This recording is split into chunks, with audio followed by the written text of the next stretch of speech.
everyone, thank you for joining. Welcome to this session. My name is Emily and I'm the Regional Manager covering Europe at the University of Cambridge. So I work in the UK and I'm here today to meet with you. In this session, I'm going to be going over the application process for Cambridge because it is slightly different to the process of applying to other universities in the UK, although there are some similarities. I'm then going to talk about the importance of your personal statement and what the personal statement is, and also what super-curricular activity is. This is something that's really important to an application at Cambridge, as well as any other application to a competitive university.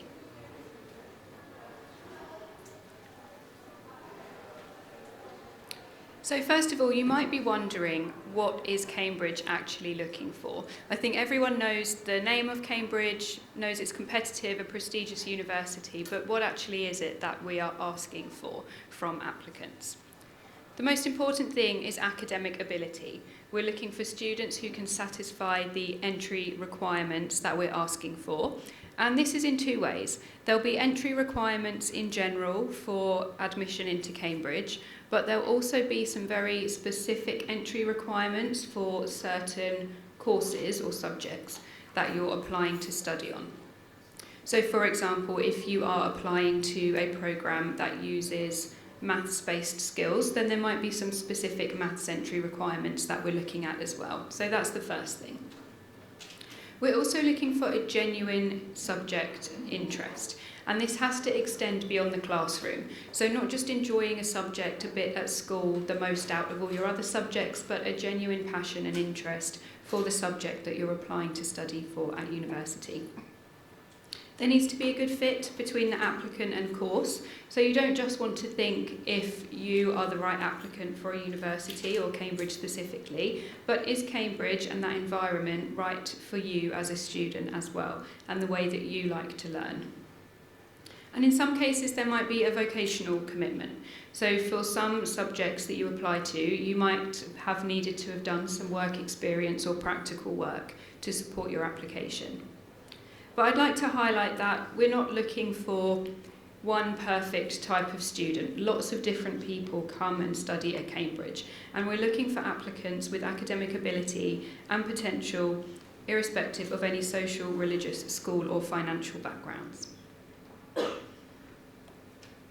And if you are on track to meet the entry requirements that we're asking for at Cambridge, and if you do feel that this is a realistic option for you, then you might want to know what else we're looking for, because as I'm sure you know, it is a very competitive environment. You need to be able to show a serious academic interest in the subject. And this is true for most universities in the UK. You're really applying to the course that you want to study rather than individually to a specific university. So that genuine interest in the subject has got to be there in your application, as well as the ability to think independently and critically. Studying at university in the UK can be quite different to at school because you're asked about your own personal ideas a lot of the time. You're asked to think of your own theories and do your own research. So you also need to show your ability to be able to do that. You might need to exemplify some skills and experience that you have that's directly related to the course that you're applying for. We want to know why you're the ideal applicant, and we want to see a strong personal statement, which I'll go into in a few slides. I'd like to mention as well that we consider every application individually, taking all aspects into account. This is especially true for Cambridge, but again for applying to universities in the UK. The whole application is being looked at as one, and all parts are equal, which means your predicted grades that you're given an offer on, your personal statement, your performance in an interview or any admissions tests that you have to do, it's all taken into consideration. So no part of your application is considered in isolation. I'm just showing a slide with our entry requirements here. These are very specific to Cambridge. I thought this slide might just be helpful if you are coming in thinking of speaking to us on the Cambridge stand downstairs. for you to already have this information. So then if you do have any other questions about entry requirements, we can speak further, but this is the minimum of what we're asking for, and we do accept, as you'll see, the national qualifications from Greece. So, you're on track for those grades, you think this is a realistic option for you, and you like the sound of Cambridge, so you might be wondering what it actually is that you need to do to apply. First of all, you want to choose a course, and again this is general advice for applying to university in the UK, because you don't want to choose a university first and then find that they don't actually do the course that you want to study, or they don't do the best version of that course for you personally. So choose your course first. And then if you're applying to Cambridge, you want to choose a college or an open application. Cambridge is made up of 29 undergraduate colleges. That's where students live and have meal times and some social activities, but there are not colleges specific to certain subjects. So you either choose a college or submit an open application. An open application is really for students who don't know or don't mind which college they would like to go to. Then you'll need to check any test arrangements. For some courses, I'll show them on the next slide, you will need to register for an exam before you can apply, and you have to do it before. And then when you're applying by UCAS, which is the portal for applying to all universities in the UK, for Cambridge and Oxford and medicine, veterinary medicine courses, you have to apply by the 15th of October, which is earlier than the general UCAS deadline, which is the end of January. So if you're applying to any other courses or any other university in the UK, your deadline's the end of January. But if it's medicine, veterinary medicine, Cambridge or Oxford, you have to do it by the 15th of October. So it's a bit earlier. Once you've submitted your Cambridge application with that early deadline, you then you need to check if there's any additional forms that you need to complete. Next might be to submit written work and or take an admissions assessment. If you applied for a course that didn't require a test before you apply, then the college you've applied to or who is looking at your application might ask you to submit an essay, for example, as part of the application process. Then if your application is being taken further and you're invited to interview, this would happen in December, so only a couple of months after you've applied, and this will always happen in December but at various times. Generally, most colleges will interview online, but some colleges will still want to interview you in person, so this might be something that you want to check beforehand as well. And then you'll have a decision by January. So you would have applied in October, and then by the end of the general UCAS deadline, you would already have a decision from Cambridge on the status of your application. So those admissions arrangements that I mentioned, if you're applying for any of the courses that are in the middle of the table here, then you will need to do a subject-specific assessment, and you register for it before you apply. And the deadline will be in September, so the month before that UCAS deadline for us. If you're thinking of taking maths, then you've probably heard of the STEP test arrangement. This isn't for Cambridge specifically. This one is an offer requirement, not an admissions test that you need to do beforehand. It's very clear if you need to register for one of these tests before, and it will say on the course webpage as well of Cambridge or any other university that uses these tests. It will remind you that you need to register for them before you proceed with an application. I also mentioned additional forms for Cambridge specifically. So once you have applied to Cambridge, 48 hours later, you'll be asked to submit something called your My Cambridge application, which there's also a deadline for, and it will be around the similar time for 25, so sort of mid to end of October. This ensures that there's consistent application information for everyone. You might already know that when you submit a personal statement on UCAS, it has to appeal to all 5 of your university choices. You're not writing a personal statement specific to one university. So the My Cambridge application later on would allow you to write a shorter personal statement specific to Cambridge if you wanted to. It also gives you the chance to show any topics you've covered as part of your IB or A-levels or equivalent. And then, as I mentioned, if you've applied for a course that didn't require a test beforehand, then you might be asked to submit something as part of the application. And this could be an essay that you've already written at school and it's already been marked. You don't need to produce something new. And then there may be some other assessments which the college you've applied to or the college who has picked up your application will send you all the details of after that application deadline has passed.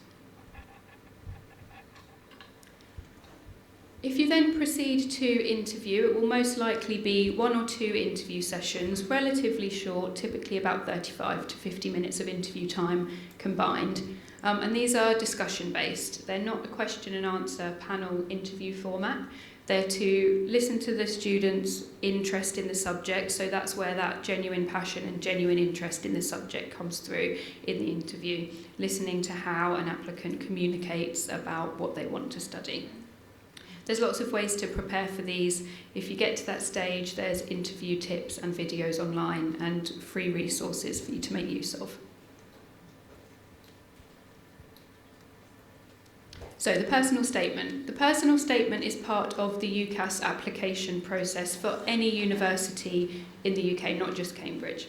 And as I say, you submit one personal statement and you can apply to up to 5 universities on UCAS and all of them will see the same personal statement. So you don't want to write one specifically to one university because the others will see it and then they'll know that you may not want to really go to that one and you're kind of lessening your chances, even if there is one that you really, really want to go to.